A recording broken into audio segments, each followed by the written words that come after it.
So funny. So you know how yesterday we were talking about,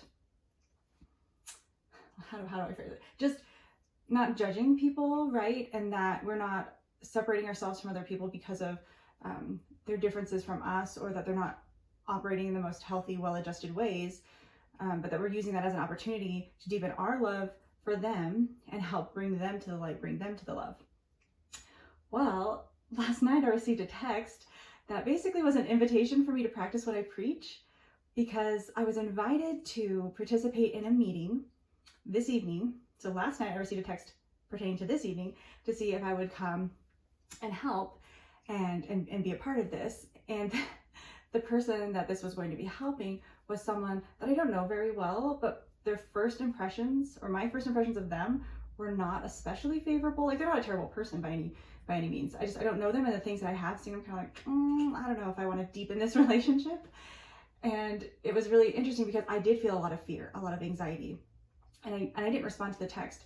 So I received it around like 8:30 last night, and I didn't respond to the text until 7 a.m. this morning, because it's like I needed some time to process and to pray about it and sleep on it, because I was vacillating between saying yes and saying no. As far as the time constraint of what was needed, I was available for it, but I just was feeling all of these negative feelings towards the situation. And so I thought, okay, well, based on what I'm learning and what I truly believe about God and our purpose here on earth, this is something that I should participate in, because maybe it will help me to dispel some of the either misconceptions I have about the person, or help me just to learn to truly accept people without judgment and just love them through their journey, just like I want to be loved through my journey. And so I was praying about it, and I was like, give me a sermon. Like, is this feeling I'm feeling like a warning? Like, no, this is a time you can say no. Or is this you giving me that opportunity, like almost immediately after teaching me how I really should be treating your children? You're giving me this opportunity to see if I really believe it, or giving me a chance to practice it. Asking myself, what is it that you're afraid of? Like, what is making you fearful of this situation?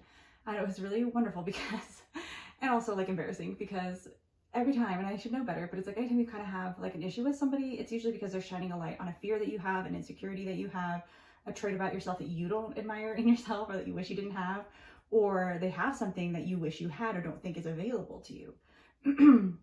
So as I unpacked that and really got honest about what was driving this fear, I was able to just be like, you know what? I don't truly believe that. Now, as I'm growing, I realize that that's not the reality of my situation. And even if it were, because we have the gift of Jesus Christ's atonement, like, that's always at the crux of everything. Nothing is permanent because of him. Good things are permanent, but any of the unfavorable things are not permanent, because we can change. We can change our mind. We can change our perception. We can change the direction in which we're going. And that makes all the difference.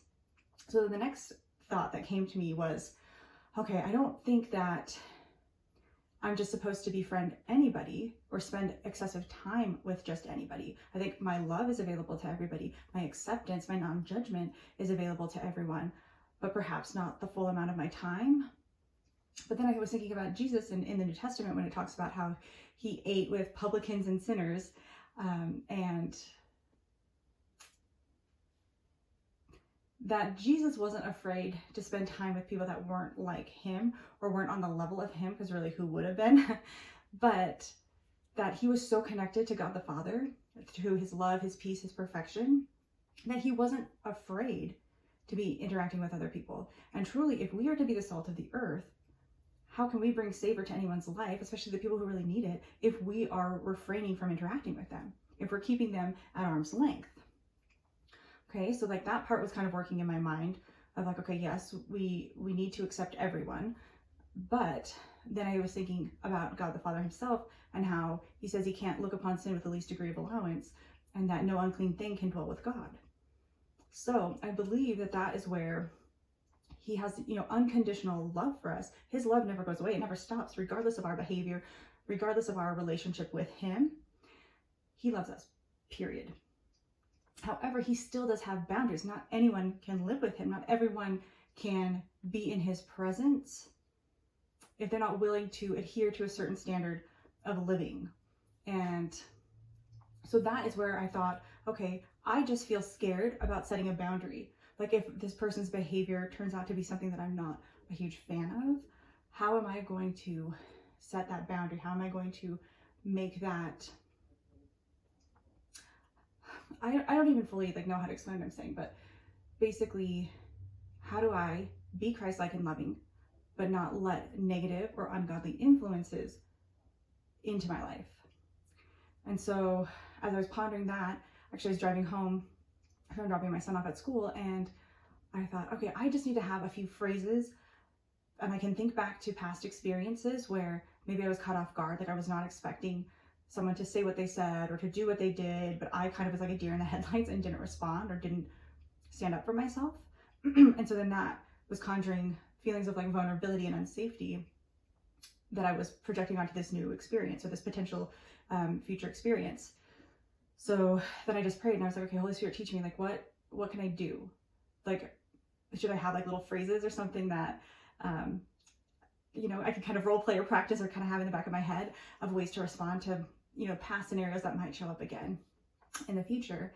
And so then I just kind of asked for guidance on those and wrote down a few of them when I got home. I was like, please help me remember this till I got home. And I kind of was cycling them through my mind until I arrived home and was able to write them down. And then I just kind of kept going, thinking of other scenarios where I did not feel comfortable with what they were asking. Like maybe they're asking a question that felt too personal for our level of relationship. But I just thought, well, they asked, so I have to answer them. And no, I don't. They're not entitled. Not everyone is entitled to all your information. So that's been a lesson I've had to learn for myself.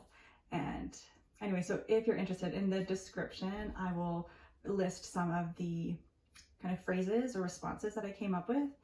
They, at this point, feel very formal to me. I feel like I need to go back through and make them feel a little more colloquial, or how I would talk to a person. It feels very clinical, I think, like a therapist would respond to a patient versus how you would respond to an acquaintance or even a friend or family member.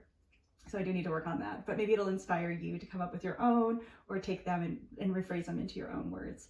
But I just thought I would share that because it was so relevant to what we discussed yesterday. And it was really, really, really an opportunity that God was giving me to practice what I preach and to put into effect and have an opportunity to practice, which I guess I just said, but you know, an experience, because now like I know what he's taught me intellectually, but now he's giving me the opportunity experientially to know how it feels to be in this dynamic where I am just drawing on God's power as hard and as much as I can to be kind of a barrier and a protection to me.